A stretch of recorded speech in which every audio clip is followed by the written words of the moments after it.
ada isteri yang tahu suami curang dan mempunyai hubungan dengan isteri lain sampai dah kepada zina. Tapi suami tak mau kahwin pun dengan perempuan tu dan tak mau pun ceraikan isteri yang ada. Okey.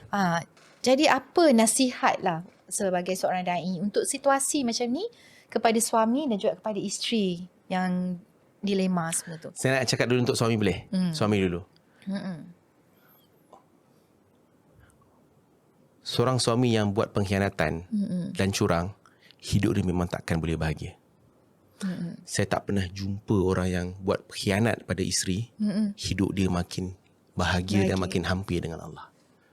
Jadi pada suami yang lelaki yang sedang menonton ni, yang sekarang ni isteri belum tahu apa yang kau tengah buat, cut off. Sebab one day bila Allah tunjuk, Allah akan hancur dan cerai beraikan dan jauhkan ramai manusia yang kita sayang, yang kita ada hari ni. Cut off. Sebab itu bukan perkara yang betul. Lagi-lagi kau ada hubungan pula dengan isteri orang pula tu. Menggigil lah tangan saya. Dia jadi segmen Zayan lah pula kan. Okay. Itu pertama pesan saya untuk suami dalam masa yang singkat ni. Dan pesan saya untuk isteri, bersabar bukan maksudnya duduk diam tak buat apa-apa. Sabar ni maksudnya kita tak putus asa dengan pertolongan dan kasih sayang Allah Subhanahu Wa Taala. Jangan takut untuk hilang kasih sayang daripada suami. Jangan takut hilang kasih sayang daripada manusia. As long as kita buat benda baik, buat benda betul. Sebab kasih sayang ni bukan suami yang bagi, tapi Allah yang bagi. Dalam keadaan suami kita dah buat hubungan dengan isteri orang lain, dan ini benda kalau kita diam diri, kita pun sebenarnya bersubahat dalam perkara tu. Kita dah tahu pun benda tu.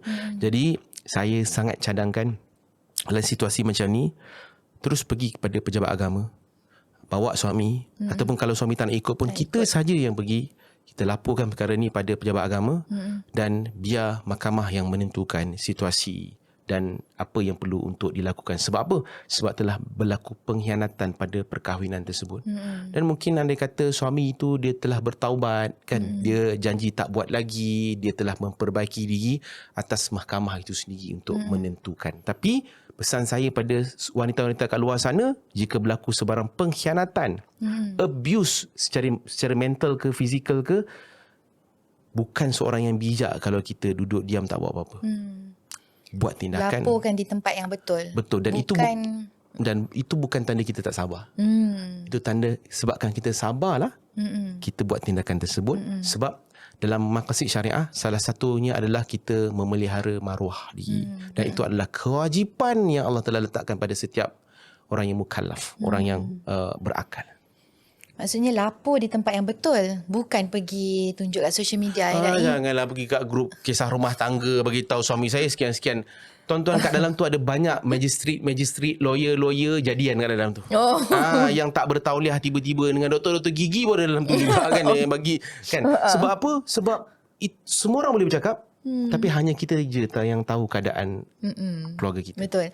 Bila saya dapat soalan ni Da'i, saya rasa macam berat untuk saya komen. Sebab tu saya kata kat dia, saya tak boleh komen lebih. Puan memang kena pergi kepada syariah punya ni lah, mahkamah kan. Betul. Hai, Assalamualaikum. Saya Dr. Anis. Untuk anda yang masih tercari-cari nak buat gigi kat mana, jom ke Avicenna. Saya daripada Klinik Pergigian Avicenna. Kami ada 16 branch, dan juga siapa kat sini nak cuci gigi, nak buat braces, dan yang paling bestnya kita ada treatment aligner. Dan selain tu juga untuk anda yang nak bawa anak-anak jumpa pakar pergigian kanak-kanak, hanya di Avicenna Kajang. Jadi tunggu apa lagi? Jom ke Avicenna.